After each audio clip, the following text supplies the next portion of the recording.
All right, let's dive in. Ever wonder what a typical British home really looks like on the inside?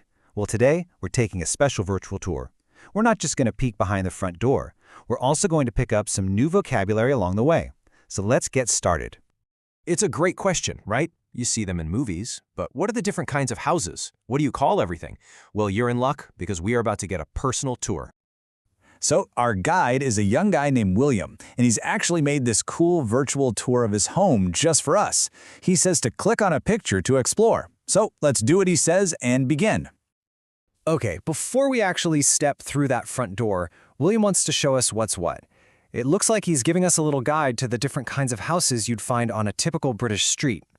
First up, we have a block of flats. Now, if you're from the US, you'd probably just call this an apartment building. It's one big building with lots of separate homes inside. You see them all over the place in British cities. And William tells us his friend Jasmine lives in one.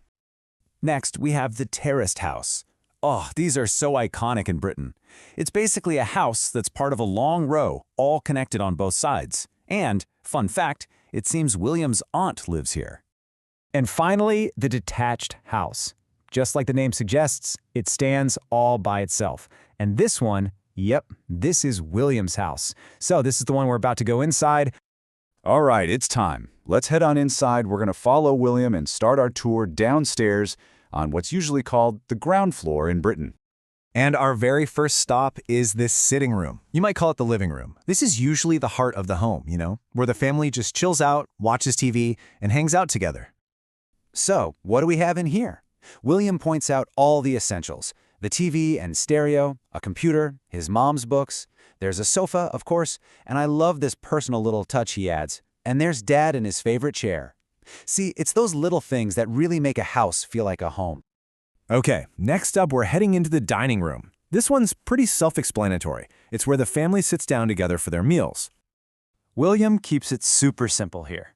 What's in the dining room? A table and 6 chairs. That's it. It looks like a really bright, functional space all set for a family dinner.